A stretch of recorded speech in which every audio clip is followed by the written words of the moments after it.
네, 오늘은 청취자 오정준 씨가 아시아나 항공에 돈을 제일 많이 빌려준 은행이 산업은행이라고 뉴스를 듣다 보니까 그런 얘기가 들리던데 산업은행은 어디서 돈이 나서 기업들한테 그렇게 돈을 빌려줍니까? 가만히 보면 길거리에 산업은행 지점들도 별로 없어서 사람들이 찾아가서 돈을 예금하지도 않을 것 같은데 산업은행이라는 은행은 돈이 어디서 나서 그렇게 대우조선에도 돈 빌려주고 아시아나에도 빌려주고 그럽니까? 이런 질문을 주셨습니다.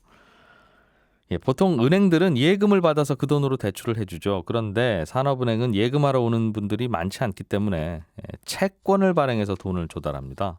기업들이 돈 필요하면 회사채 발행해서 그거 팔아서 돈 마련하는 거하고 똑같이 산업은행은 산업은행 채권을 발행합니다. 정기예금도 받기는 하는데요. 그래도 산업은행이 쓰는 돈의 전체 한 70% 정도는 채권을 발행해서 마련합니다. 산업은행이 발행하는 채권을 산업금융채권이라고 부르는데 줄여서 금융시장에서는 산금채라고 부르고요.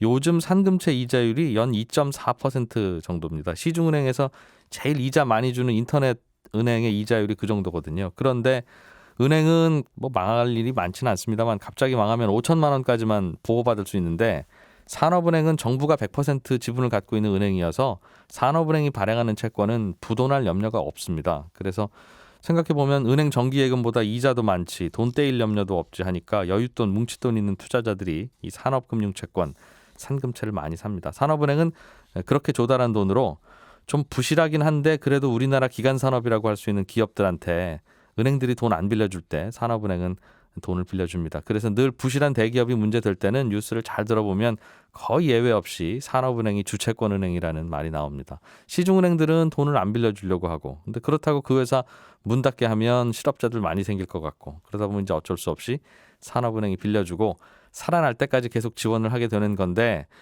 밑빠진 독에 물 붓기인 경우도 있고 또 가끔은 또 그런 부실 기업들이 다시 살아나서 주가도 오르고 그러면 또 산업은행들은 그 부실한 회사 주식을 들고 있다가 팔아서 가끔 이익을 내기도 하고 그렇게 돌아가는 구조입니다. 친절한 경제였습니다.